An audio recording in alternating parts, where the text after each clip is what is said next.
ವಿಶ್ವವಿಖ್ಯಾತ ಬೆಂಗಳೂರು ಕರಗ ಉತ್ಸವಕ್ಕೆ ಈಗಾಗಲೇ ಡೇಟ್ ಫಿಕ್ಸ್ ಆಗಿದೆ ಅನ್ನುವಂತಹ ವಿಚಾರ ಗೊತ್ತಾಗ್ತಾ ಇದೆ. ಏಪ್ರಿಲ್ 1ನೇ ತಾರೀಕು ವಿಶ್ವವಿಖ್ಯಾತ ಬೆಂಗಳೂರು ಕರಗ ನಡೆಯುತ್ತೆ. ಒಟ್ಟು 11 ದಿವಸಗಳ ಕಾಲ ನಡೆಯುವಂತಹ ಈ ಒಂದು ಅದ್ಭುತವಾದಂತಹ ವಿಶ್ವವಿಖ್ಯಾತ ಕರಗಕ್ಕೆ ಮಾರ್ಚ್ 24ಕ್ಕೆ ಉತ್ಸವಕ್ಕೆ ಚಾಲನೆ ನೀಡಲಾಗುತ್ತೆ. ಮಾರ್ಚ್ 30ರಂದು ಹಸಿ ಕರಗ ಇರುತ್ತೆ. ಈ ಕರಗವನ್ನು ನೋಡೋ ಸಲುವಾಗಿ ಬಹಳಷ್ಟು ಜನ ನಾನಾ ಭಾಗಗಳಿಂದ ಬೆಂಗಳೂರಿಗೆ ಬರ್ತಾರೆ. ಬೆಂಗಳೂರಲ್ಲಿರುವಂತಹ ಕರಗ ಇಡೀ ರಾತ್ರಿ ಆ ಒಂದು ಸಂಭ್ರಮವನ್ನು ಕಣ್ತುಂಬಿಕೊಳ್ಬೇಕು ಅಂತ ಬಹಳಷ್ಟು ಜನ, ಬಹಳಷ್ಟು ಭಕ್ತಾದಿಗಳು ಈ ಒಂದು ಕರಗವನ್ನು ನೋಡೋಕ್ಕೆ ಬರ್ತಾರೆ. ಈಗ ಕರಗ ನಡೆಯುವಂತಹ ದಿನಾಂಕವನ್ನು ನಿಗದಿ ಮಾಡಲಾಗಿದೆ. ಕರಗ ವಿಶ್ವವಿಖ್ಯಾತರಾಗಿರುವಂತಹ ಈ ಕರಗಕ್ಕೆ ಏಪ್ರಿಲ್ 1ನೇ ತಾರೀಕು ನಿಗದಿಯಾಗಿದೆ. ಈ ಬಗ್ಗೆ ಹೆಚ್ಚಿನ ಮಾಹಿತಿಯನ್ನು ಪ್ರತಿನಿಧಿ ಭರತ್ ಕೊಡ್ತಾರೆ. ಭರತ್, ಈಗಾಗಲೇ ಕರಗದ ದಿನಾಂಕವನ್ನು ನಿಗದಿ ಮಾಡಲಾಗಿದೆ ಅನ್ನುವಂತಹ ವಿಚಾರ ಗೊತ್ತಾಗ್ತಾ ಇದೆ. ಏನೆಲ್ಲ ಸಿಗ್ತಾ ಇದೆ ಅಪ್ಡೇಟ್ಸ್?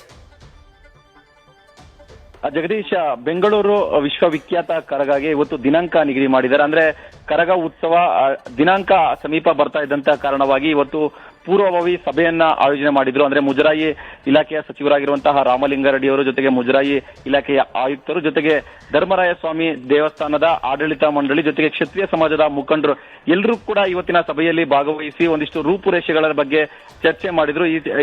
ಈ ಸಭೆಯಲ್ಲಿ ಈಗ ವಿಶ್ವವಿಖ್ಯಾತ ಕರಗವನ್ನ ಯಾವತ್ತು ಮಾಡಬೇಕು ಅನ್ನೋದ್ರ ಬಗ್ಗೆ ಅಂತಿಮವಾದ ಒಂದು ನಿರ್ಧಾರವನ್ನು ತೆಗೆದುಕೊಳ್ಳಲಾಗಿದೆ. ಈಗ ಏಪ್ರಿಲ್ 1ನೇ ತಾರೀಕು ಶಕ್ತೋತ್ಸವ, ಅಂದ್ರೆ ಕರಗದ ಶಕ್ತೋತ್ಸವವನ್ನು ಆಚರಿಸಬೇಕಂತೇಳಿ ಈಗ ಸಭೆಯಲ್ಲಿ ನಿರ್ಧಾರವಾಗಿದೆ. ಜೊತೆಗೆ ಮಾರ್ಚ್ 24ನೇ ತಾರೀಕಿಂದ ಕರಗ ಉತ್ಸವಕ್ಕೆ ಚಾಲನೆ ಕೊಡಲಾಗುತ್ತದೆ. ಧರ್ಮರಾಯ ಸ್ವಾಮಿ ದೇವಸ್ಥಾನದ ಆವರಣದಲ್ಲಿ ಧ್ವಜಾರೋಹಣವನ್ನ ಮಾಡೋದ್ರ ಮುಖಾಂತರ 11 ದಿನಗಳ ಒಂದು ಏನು ಉತ್ಸವ ನಡೆಯುತ್ತೆ ಅದಕ್ಕೆ ಚಾಲನೆಯನ್ನು ಕೊಡ್ತಾರೆ. ಜೊತೆಗೆ ಮಾರ್ಚ್ 30ನೇ ತಾರೀಕು ಹಸಿ ಕರಗ ನಡೆಯುತ್ತೆ.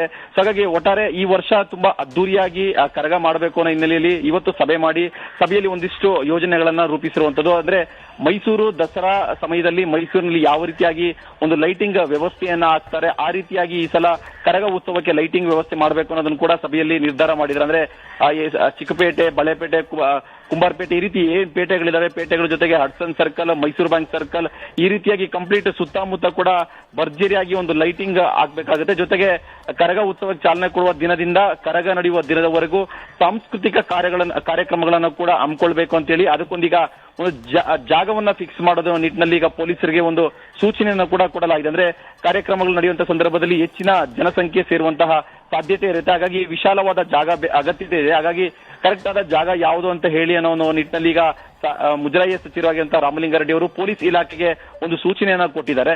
ಇನ್ನುಳಿದಂತೆ ಕಳೆದ ವರ್ಷಕ್ಕಿಂತ ಈ ವರ್ಷ ತುಂಬಾ ಅದ್ದೂರಿಯಾಗಿ ಕರಗ ಉತ್ಸವ ಮಾಡಬೇಕು ಅನ್ನೋದು ಕೂಡ ನಿರ್ಧಾರ ಮಾಡಿದ್ದಾರೆ. ಜೊತೆಗೆ ಕರಗದ ಜವಾಬ್ದಾರಿ ಯಾರು ತೆಗೆದುಕೊಳ್ತಾರೆ ಅನ್ನೋದು ಕೂಡ ಸಾಕಷ್ಟು ಕುತೂಹಲಕ್ಕೆ ಕಾರಣ ಆಗಿತ್ತು. ಯಾಕಂತ ಹೇಳಿದ್ರೆ ಧರ್ಮರಾಯ ಸ್ವಾಮಿ ದೇವಸ್ಥಾನದಲ್ಲಿ ಚಿನ್ನ, ಅಂದ್ರೆ ಒಂದು ನೆಕ್ಲೆಸ್ ಕಳ್ಳತನ ವಿಚಾರದಲ್ಲಿ ಮುಜರಾಯಿ ಅಧಿಕಾರಿಗಳ ಮೇಲೆ ಒಂದು ಭ್ರಷ್ಟಾಚಾರ ಆರೋಪ ಬಂದಿತ್ತು. ಹಾಗಾಗಿ ಈ ಬಾರಿ ಸಹಜವಾಗಿ ಮುಜರಾಯಿ ಇಲಾಖೆಯವರು ಸಂಪೂರ್ಣ ಜವಾಬ್ದಾರಿ ತೆಗೆದುಕೊಂಡಿಲ್ಲ. ಅದರಲ್ಲಿ ಗ್ರೇಟರ್ ಬೆಂಗಳೂರು ಪ್ರಾಧಿಕಾರಕ್ಕೆ ಅಧಿಕಾರವನ್ನ ಹಸ್ತಾಂತರ ಮಾಡೋದು ಕೂಡ ಈ ಸಭೆಯಲ್ಲಿ ನಿರ್ಧಾರ ಆಗಿದೆ. ಅಂದ್ರೆ ದೇವಸ್ಥಾನದ ಆಂತರಿಕವಾಗಿ ದೇವಸ್ಥಾನದ ಒಳಗಡೆ ನಡೆಯುವಂತಹ ಕಾರ್ಯಕ್ರಮಗಳು, ಪೂಜೆ ಪುನಸ್ಕಾರಗಳನ್ನ ಮುಜರಾಯಿ ಇಲಾಖೆಯವರು ಮಾಡ್ತಾರೆ. ದೇವಸ್ಥಾನದ ಹೊರಗಡೆ ನಡೆಯುವಂತಹ ಕಾರ್ಯಕ್ರಮಗಳನ್ನ ಗ್ರೇಟರ್ ಬೆಂಗಳೂರು ಪ್ರಾಧಿಕಾರ ಮಾಡುತ್ತೆ. ಅಂದ್ರೆ ಟೆಂಡರ್ ಕರೆಯೋದಂತ ಆಗಿರ್ಬೋದು, ಹೂವು ಸಪ್ಲೈ ಮಾಡೋದು, ಲೈಟಿಂಗ್ ಹಾಕುವಂತ ವ್ಯವಸ್ಥೆ ಆಗಿರ್ಬೋದು, ಈ ರೀತಿಯಾದ ಎಲ್ಲಾ ಕಾರ್ಯಕ್ರಮಗಳನ್ನ ಗ್ರೇಟರ್ ಬೆಂಗಳೂರು ಪ್ರಾಧಿಕಾರ ಮಾಡುತ್ತೆ.